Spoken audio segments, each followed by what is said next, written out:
June 14, 2020, 6:10 a.m., Newport, Oregon. A 20-year-old open-water swimmer slips into Yaquina Bay and heads for the channel markers. She knows this route. She has trained here for years at dawn. 15 minutes later, she is gone. No splash alerts. No distress call. No gear recovered. What happened to Avery Harper, and why did every early lead point to a simple drowning? For years later, far from her usual course, a small clue will force this case open. The ocean keeps many secrets. This one fought to stay buried. Avery launched from Dock 5 with a silicone cap, a bright tow float, and a purple training suit. The water was 55 to 56 degrees Fahrenheit. Swell ran 3 to 4 feet, west-northwest.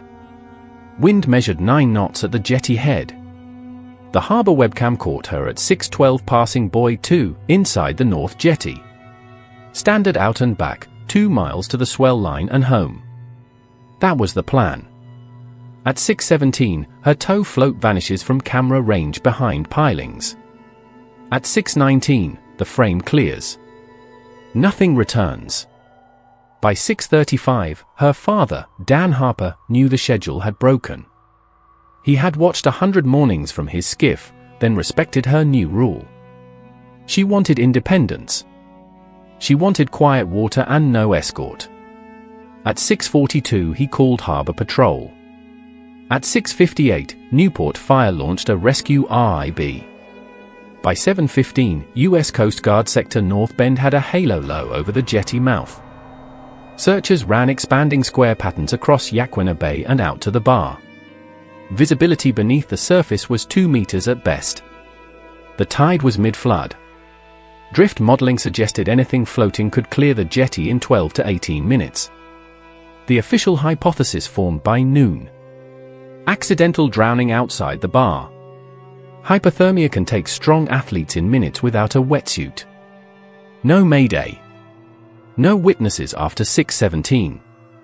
No debris. It fit the numbers. Dan heard the words, then set his own clock. He was a commercial diver. He logged every current, every wind shift, every false lead. He worked the same water that raised his daughter. He told himself the same thing each evening. The math says she sank. The math has been wrong before. The case went cold the honest way. Day 1 produced no recoveries. Day 2 brought nothing but kelp and silt. Day 3 turned up a stray swim cap near Otter Rock, but the brand tag did not match Avery's purchase history. By week 2, the Coast Guard scaled back to shoreline checks. Newport police filed the report with a probable outcome and listed the watch, bag, and phone locked in Avery's car as personal effects. The car was parked legally at the marina. The meter app confirmed payment at 6:01 for 2 hours. It expired at 8:01. It never mattered. There were 2 small problems in the record. The first was a harbor log note at 6:26 from a tug entering the bay that reported no swimmer in the channel.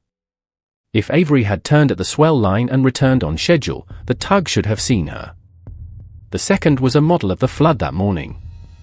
Drift paths for a tow float marked with reflective tape should have crossed the North Jetty camera at least once between 6:19 and 6:40. No camera captured a reflective flash. The numbers were firm. The picture was empty. Detective Carla Ruiz took over after the first frantic week. She interviewed anglers at the North Jetty, runners along the South Beach Day-Use Trail, and bar pilots at the tower. Nothing new. She checked nearby marinas for boat departures between 6 o'clock and 6:30. Routine traffic. No anomalies noted. She asked Dan if Avery ever deviated from the plan. He said no. She craved repetition. She chased distance and time. Dan did not stop. He dove when the tide allowed and worked when it didn't. He mapped Stonewall Bank and the nearshore reefs with a side scan borrowed from a marine science friend. He learned the weak hours in the flood when the eddies formed near the jetty rocks. He searched in rectangles and kept a ledger. He circled dates. He wrote pressure readings for every tank he burned down. He marked the spots where visibility improved after storms. He did this for 4 years. People told him to grieve, then to let go.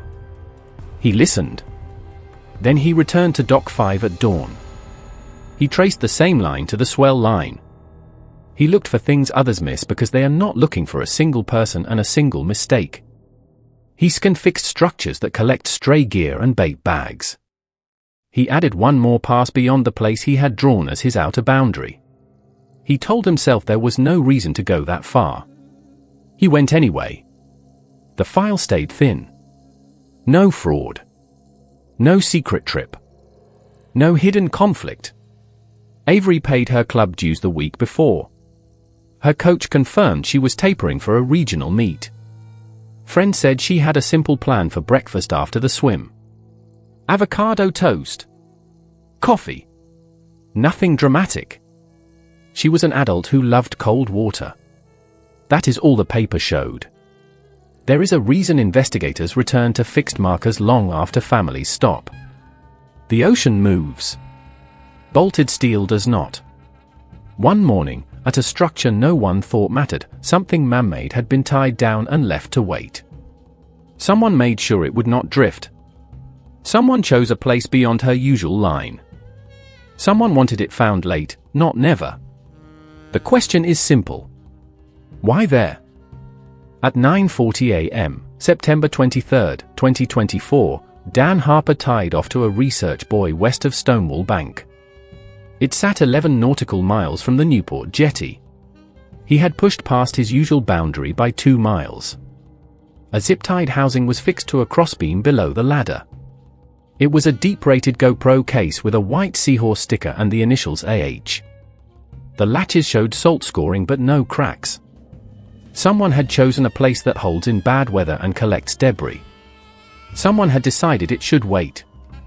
Dan shot photos for provenance and logged GPS to 6 decimals. He radioed Newport police at 9:47 and stayed on scene. Detective Carla Ruiz arrived with Harbor Patrol at 10:28. Chain of custody started Pierside at 11:12 with a signed receipt. The evidence number was OART NPD 2024-0923 GP01. Ruiz transported the sealed case to Oregon State Police Digital Forensics in Corvallis. Technician Ethan Park documented the housing, removed the swollen battery, and isolated the micro SD. He wrote the hash values on the form and created a forensic image. The card mounted on a lab system without errors. The first clip showed Avery setting the camera angle at a buoy, then stepping back into the water. Her voice was calm and wind-cut. She described a training set and a target split. No distress. No alarm. Later frames showed her treading water and looking right. A second swimmer entered the edge of the frame. Only his hair and eyes were clear. The lens had droplets, the angle was high. He called himself Mason. He told her she was too far out to swim alone. The exchange lasted 47 seconds. Ethan froze a later frame when a speedboat crossed the background. You could see only the lower hull. A logo sat above the chine. He enhanced the still and rotated it for alignment. The mark read like a stylized wave. He ran a local database of sponsor graphics. The closest match was Atlantic Elite Marine Logistics. Their boats were common at youth regattas and club practices. The clip metadata showed a timestamp consistent with harbor weather logs that morning. No GPS tag existed in the video file, but a short calibration image held EXIF coordinates for the buoy mount. That frame placed the camera far beyond Avery's standard turn point. Midway through the review, Ruiz asked the lab for audio isolation. Ethan separated background hums and set a filter for engine notes. The software flagged a short run of sound that matched a 250 horsepower outboard at 4,800 RPM. The pattern was consistent with a popular crossover model that AEML leased. It was not proof, but it narrowed dock searches. Ethan also recovered a thumbnail cache of deleted test clips. One still showed a hand tightening the mount with a black clamp. The clamp had a chipped corner and a tiny orange paint fleck. If you want more cases broken down this way, subscribe now. One click helps push these investigations to the people who can help. Ruiz built a 3-step reinvestigation. Step 1 was technical, drift simulation for the morning of June 14, 2020, using updated NOAA currents and wind fields. The model said Avery's tow float, if cut free near the bar, should have struck camera sightlines at least twice. It never did. Step 2 was contact. She and Dan walked the sports complex where club booths rotate each fall. AEML had a table in 2022 and 2023. Staff handed out vouchers for fuel and gear. Ruiz returned to the present-day expo at 2:10 p.m. the same day the card was imaged. She asked general questions about safety launches. The rep smiled, then tightened when she mentioned Mason. He excused himself for a phone call and packed early. Step 3 led to a quiet spot. A warehouse near the inner edge of Siletz Bay showed recent use. The roll-up door had new padlocks. A trailer with salt staining sat inside the fence. Ruiz logged the plate and notified Lincoln County. Deputies staged 2 blocks away and waited for a warrant. Dan parked 1 mile north and watched the access road. At 4:42 p.m., a crossover boat on a trailer pulled in fast, escorted by a second truck. 2 men moved boxes from the warehouse to the boat, then pushed a covered crate into a side room. One box had an AEML return label, the crate had no markings. The warrant came through for specific items tied to the camera mount. Deputies recovered a hardware bin with mixed clamps. One had a chipped corner and an orange paint fleck. A packing list inside the office referenced Event Kit 7, assigned to M. Langford. The document listed clamps, zip ties, and a media mount for the boys' shoots. A copy of that list later matched supplier invoices to AEML's main Marina account. Ruiz did not claim a sold case. She marked leads and set times. She asked the Coast Guard for outbound tracks by length and horsepower on June 14, 2020. She requested the same filter for the past week. She flagged 3 AEML boats that fit the engine profile and had recent night movements near Stonewall Bank. She also obtained a donor roster from a local club. The roster placed Victor Langford, the AEML owner, in the VIP circle for the last 4 seasons. His son Mason appeared as athlete liaison on 2 emails. At 6:15 p.m., Ruiz called Dan from her desk. She asked him to meet at the marina at first light. She wanted him on a joint boat to mark his daughter's true turn line and the places she refused to swim. He agreed without pause. They both knew why. Someone out there had practiced using fixed structures to hide media. Someone out there thought a sticker on a camera could vanish into the weather. They were wrong about the sticker. What else were they wrong about? At 7:05 a.m., September 24, 2024, Detective Carla Ruiz met Dan Harper at Dock 5. The air was 54 degrees Fahrenheit. Wind held steady at 8 knots from the northwest. She brought a harbor patrol coxswain and a tablet with tide and current overlays. Their plan was simple. Mark Avery's true turn line. Compare it to the EXIF frame from the buoy mount. They ran the skiff past buoy 2 and out along the north jetty. Ruiz dropped virtual pins at every landmark Avery used. The swell sat at 3 to 4 feet. Whitecap started beyond the bar. Dan pointed to a line of crab pot buoys. Avery never crossed them on weekdays. That rule narrowed the box. Ruiz logged the boundary and overlaid the EXIF point from the lab. The camera mount sat 1.5 miles beyond Avery's norm. At 8:12, a 26-foot crossover with twin outboards idled into the channel. The hull carried Atlantic Elite Marine Logistics markings. Ruiz noted the registration number and snapped stills. The boat turned east and docked at a fuel float. 2 men in grey polos unloaded plastic crates labeled Event Kit. One crate was stenciled Kit 7. Dan recognized the same font from the Siletz Bay warehouse list. Ruiz called dispatch and flagged the plate on the towing truck. By 10:05, Ruiz and Dan walked into the Coastal Sports Expo. The AEML booth sat near a local swim club table. The rep behind it wore a badge that read M. Langford. He was mid-20s, brown hair, salt on his cuffs. Ruiz introduced herself as a buyer for a youth clinic. She asked about safety launches and camera mounts on fixed buoys. He answered smoothly at first. He said their media kits helped athletes analyze stroke outdoors. He named several regattas and cross-channel events. Then she asked whether his team ever tied cameras to offshore structures. He blinked once. He looked down and adjusted a stack of flyers. He said they used only temporary clamps and always removed them. She asked for a brochure. He handed her a sheet with contact emails. One email used the handle liaison.mason@aeml-oregon.com. He did not seem to notice the tell. Dan stepped forward and asked if AEML sponsored ocean swims near Stonewall Bank. The rep said they did not recommend that area. He said currents there were unpredictable. He spoke like a salesman reading from a card. Ruiz thanked him and stepped away. She circled behind a column and watched him place a call. He kept his voice low. She recorded only a few words. Boy, camera, Corvallis, and they asked about clamps. At 11:22, a second AEML staffer rolled a crate to the loading bay. Its stencil matched Kit 7. Ruiz followed at a distance and photographed the crate entering a van. The plate matched the truck seen at Siletz Bay. She called Lincoln County. Deputies set on the warehouse. The team waited for a broader warrant that covered electronics and media logs. Ethan Park emailed Ruiz at 12:03 with a new find. He had recovered Wi-Fi pairing data from the card's hidden folder. One device name read AEML HUD Alpha. The last connection time was June 14, 2020, 6:05 a.m.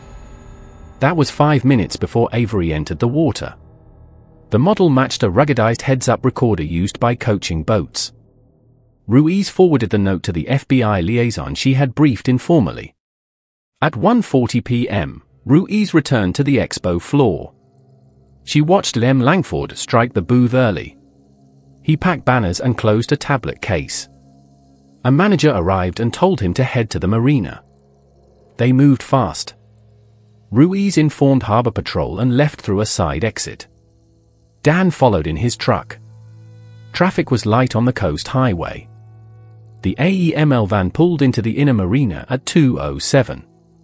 The crew loaded Kit 7 onto the same crossover scene at the channel.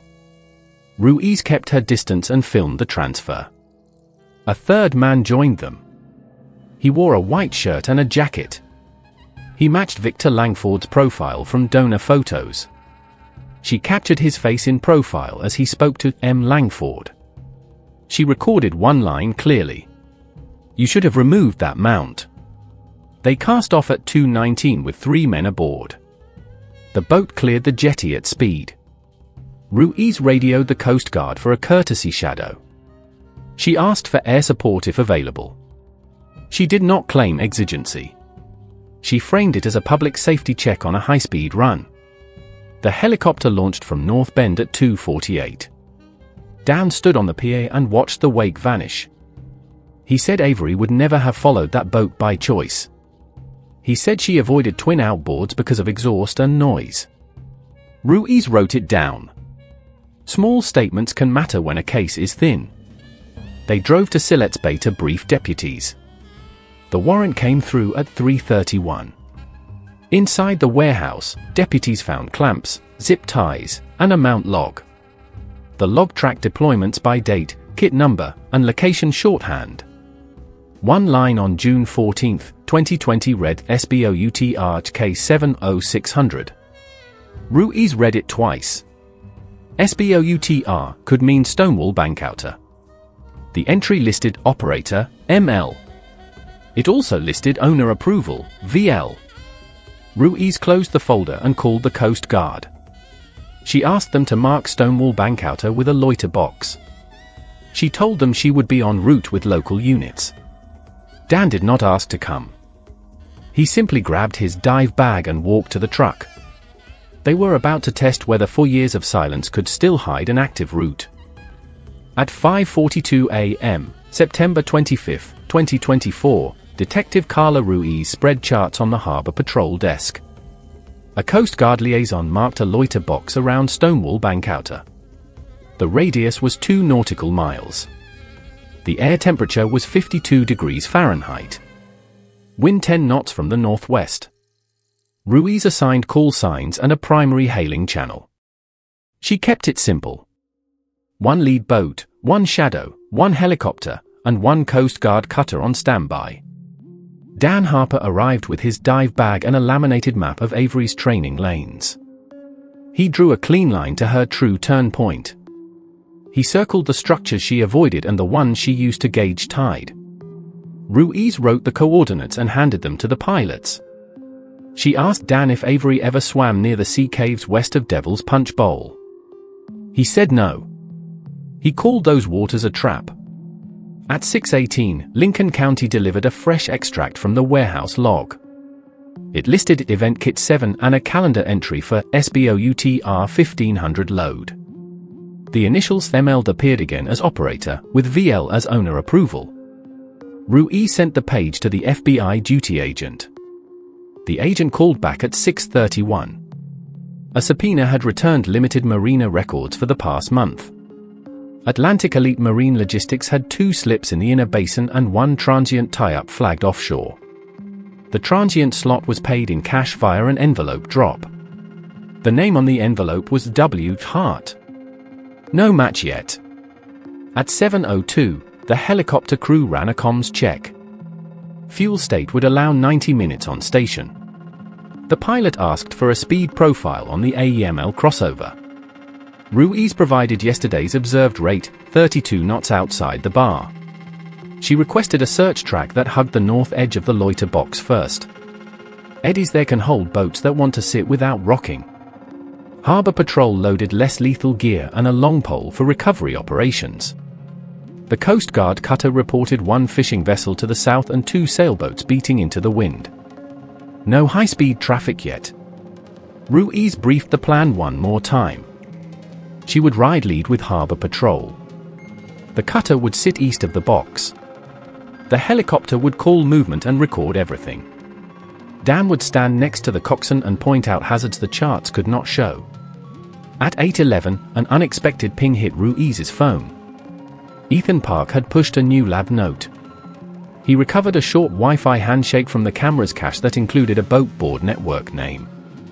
The SSID read AEML Relay Yacht. The device list showed Relay A01 and 3 client slots labeled Coach, Spotter, and Media. A timestamp placed the relay live at 6:08 a.m., June 14, 2020. The location field was blank. Ruiz forwarded the data to the Coast Guard liaison. He asked the helicopter to scan for yachts with satellite domes and a small mast-mounted relay box. By 8:39, the AEML crossover cleared the inner marina. Ruiz watched from the pier with binoculars. Mason Langford stood at the helm. A second man handled lines. A third sat aft with a hard case. They fueled lightly, then pushed for the bar. Ruiz and Harbor Patrol cast off 2 minutes later. The cutter followed at a distance. The helicopter took station at 1,000 feet and held north. The crossover ran straight for Stonewall Bank Outer. It did not weave. It did not fish. At 9:12, it throttled down near the northern edge of the loiter box. The helicopter reported 3 figures on deck and a 4th emerging from the cabin. The 4th wore a white shirt and carried a radio. The profile matched donor photos of Victor Langford. Ruiz kept her crew silent on the air. She did not want to spook them. At 9:19, the crossover idled toward a point where the shoal rises from 100 feet to 60 feet. That contour line hides a lee on a falling tide. The helicopter clocked them at 5 knots. Ruiz ordered a slow approach to avoid a wake that could mask sound. Dan pointed to a buoy chain that sometimes catches kelp and line. He told the coxswain to give it a wide berth. At 9:26, the helicopter called movement on the horizon. A white motor yacht sat 1 mile south with anchor line slack. It had a sat dome and 2 mast boxes that could house relays. A small rib hung from davits. The rib hit the water at 9:28 with 2 crew aboard. They headed north toward the crossover. The helicopter filmed the transfer. 1 hard case moved from the crossover to the rib. A second case followed. The rib returned to the yacht without delay. Ruiz called the cutter and asked for a safety check on the yacht. She framed it as a routine boarding for documentation and safety gear. The cutter acknowledged and moved south. Ruiz held north, eyes on the crossover. Dan spotted a diver plate near the stern. It hung ready but unused.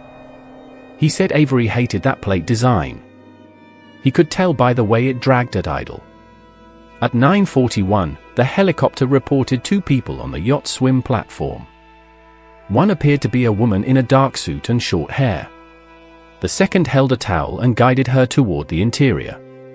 The pilot could not confirm identity from altitude. He marked the time and sent stills to Ruiz. She zoomed in on her tablet. The posture looked like someone who has lived on boats. The stride was cautious, practiced. Ruiz raised her radio and made a choice. She told the cutter to maintain course and proceed with the boarding. She told the helicopter to hold high and record everything. She told Harbor Patrol to close on the crossover now and initiate a safety stop, polite but firm. Dan set his jaw and braced against the rail. The first face they would see up close would tell them if for years had stayed silent by luck or by design. At 9:45 a.m., Harbor Patrol came alongside the AEML crossover. Detective Carla Ruiz stood at the bow and raised her badge. She requested a safety stop and identification. The helm slowed. Mason Langford nodded and kept his hands visible. A second crewman opened a locker. A hard case rested near the stern with Kit 7 stenciled on it. A spare clamp lay on top. Its corner was chipped. An orange fleck showed in the notch. Ruiz asked to see flares, PFDs, and a throwable. She kept the tone routine. Dan Harper watched the deck and the water line. He told the coxswain to mind the kelp stringer off the port quarter. The helicopter reported the rib returning to the yacht with 2 cases. The Coast Guard cutter hailed the larger vessel for a boarding. The yacht answered on channel 16 and shifted to 22A. Its anchor lifted slowly. The helicopter filmed the winch and the bow roller. At 9:51, Ruiz asked who signed for Kit 7. Mason said logistics handled it. He added that fixed structures were not part of their program. Ruiz held up a photo from the warehouse. It showed the kit list with his initials and owner approval, VL. He stared at the paper, then at the clamp with the orange fleck. He said the clamp could be from any kit. Ruiz asked why their email used Relay Yacht. He did not answer. The cutter placed a boarding team on the yacht at 9:56. The team found a relay box wired to a mast bracket and a small rack of camera housings. The housings were deep-rated. A crewman claimed they were for coaching sessions. The team opened a hard case and found ropes, zip ties, and a diver slate with THESBOUTR 1500 written in grease pencil. Another case held 3 wetsuits and 2 compact rebreathers. A cabin door near the swim platform held 3 women in wetsuits with towels. They were alert, quiet, and supervised by a deckhand. The deckhand called them participants. He offered a printed waiver with blanks for names. At 10:02, the helicopter reported movement off the yacht's stern. 2 divers slipped into the water with a 4th person between them. A buddy line connected them. They finned toward the shoal where depth rose from 100 to 60 feet. The pilot watched bubbles and marked drift. Ruiz radioed for the cutter's dive team and requested a second boat to block the lee. She told Harbor Patrol to hold the crossover in place. She warned both crews not to fire near dive gear. Oxygen and pressure systems can fail if struck. Dan asked to point the divers at a safer cut through the shoal. Ruiz agreed. He stayed topside and showed the coxswain the eddy that formed on a falling tide. He warned that a bottom surge would push divers east. The dive team splashed at 10:10 with lights and tethers. The helicopter held high to avoid rotor wash on the surface. On the crossover, Ruiz pressed again. She asked Mason to explain the log entry from June 14, 2020. He said it was a rehearsal for a media project. He said the buoy mount taught them camera angles. Ruiz asked why the card showed a handshake with FLA-EML relay at 6:08 a.m. He said the relay went live to test range. She asked where the test ended. He looked at Victor Langford on the yacht deck and paused. He said the test ended when they were told it ended. He added one sentence that mattered. "I didn't pick the swimmer." At 10:18, the cutter's diver called a find. 2 men and 1 woman were at 35 feet, moving toward a rock lip. The woman's kicks were strong but constrained by the buddy line. The divers cut the line and signaled up. A second team intercepted another pair at 28 feet. They used hand signals and took control of ascent rates. No weapons were seen underwater. The helicopter followed the bubbles and called their positions. Ruiz ordered a clear path to the cutter's swim platform. The first pair broke the surface at 10:22. Medics pulled the woman up. She was cold but responsive. She gave her first name only. She asked for a date. She asked where they were. A second woman surfaced 2 minutes later with a rescue diver. The men came up on separate lines. The boarding team placed them in restraints without incident. The deckhand who waved the waiver sheet tried to step back into the cabin. He stopped when he saw the Coast Guard insignia. On the crossover, Mason watched the cutter deck. He kept glancing at the chipped clamp. Ruiz told him the clamp was enough for probable cause here, and a grand jury later. He whispered that the kit logs were real. He said the mounts were placed for training, then held too long. He said our VIP funded the program and ordered the placements off the books. He said it was not his idea to set the camera far past normal turn points. He said he never chose who. At 10:33, the boarding team on the yacht radioed a name. One of the women had identified herself as Avery Harper. She repeated it and asked for Dan. Ruiz turned to him on the bow. His jaw clenched. He nodded once and kept his place. Harbor Patrol held their trim to keep the boat still in the chop. The cutter requested immediate transport to Newport for medical checks and statements. Ruiz approved and coordinated a slow convoy. She kept Mason within sight. Victor stared at the deck and said nothing.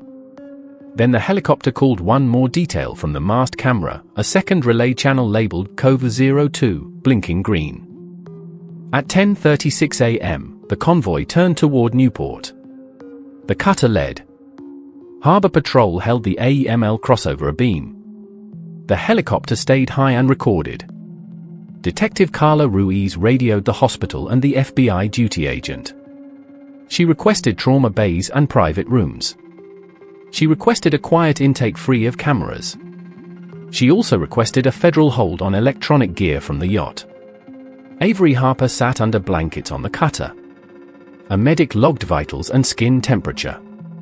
She answered orientation questions. She knew her name, date of birth, and the month. She could not place the day of the week.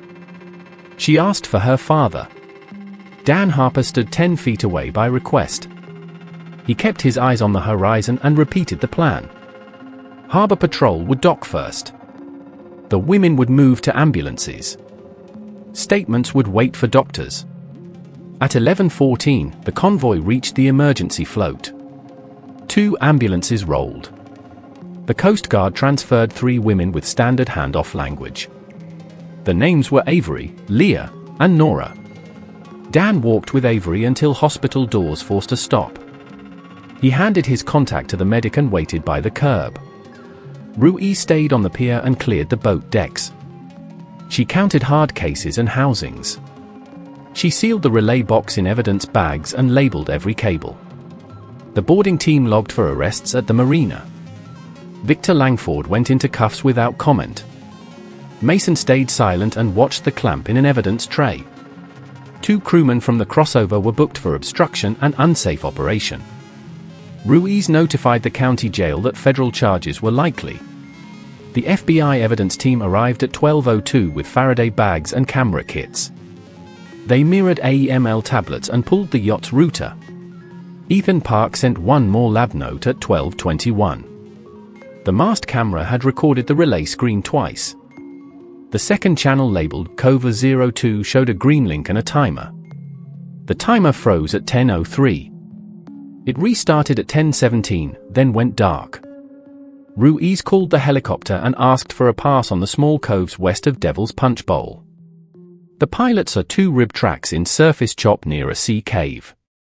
He marked the coordinates and filmed fresh wake lines entering a pocket cove.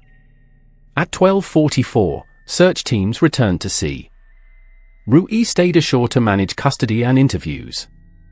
The cutter and harbor patrol worked the coordinates. They found a rib beached in a notch with its engine warm. No people were present. A plastic tote inside held wetsuits and towels. The tote also held a laminated sheet with Cove 02 across the top. The list matched the yacht's relay channels. The rib matched the davit cradle on the yacht. Hospital staff stabilized the women by 1:10. Doctors ordered lab work for fluids and imaging. Social workers arranged advocacy and private security. Avery told a nurse she had swum hard that morning. She said a boat offered a ride to save time. She said she forgot the camera on the buoy. She said she woke in a locked room near water and trees. She did not describe abuse. She did not have to. The record would show what mattered next. Ruiz began interviews at 2:05 with counsel present. Mason agreed to talk after counsel reviewed the kit logs. He confirmed Kit 7 was issued to him. He said the buoy chutes were pitched as marketing content. He said the owner wanted hard training footage at offshore points. He admitted he tied mounts to structures twice. He said he was told to leave them for range tests. He claimed he never chose swimmers. He said he followed orders and stayed in logistics. Victor declined to answer questions. He asked for an attorney and stared at the wall. Agents served warrants on AEML offices before sunset. They collected sponsorship contracts, donor lists, travel payments, and insurance policies. They flagged any document signed by VL or MLs. They pulled engine logs from key vessels. They also seized a card printer, blank IDs, and a stack of waiver templates. By 6:40 p.m., Avery was resting. Dan sat outside her room with Detective Ruiz. He asked what comes next. Ruiz laid out the steps. Recorded interviews would wait. Physical exams would follow medical needs. A grand jury would hear the kit logs, the relay channels, the camera evidence, and the rescue video. The FBI would open a broader case on AEML. She told him what could be said that night. 3 women were safe. 4 suspects were in custody. More names were possible. Here is the lesson, and it is not dramatic. Families push cases forward when systems stall. Small data points change outcomes. A sticker on a camera. A chipped clamp. A relay label on a mast. Ordinary parts become evidence when someone keeps records and refuses to accept the easy answer. Skill matters. Patience matters more. The ocean hides events. Fixed structures hold the truth. At 7:12 p.m., Ruiz's phone buzzed with a new aerial still of a different relay name blinking from the yacht's screenshot, Cove 01.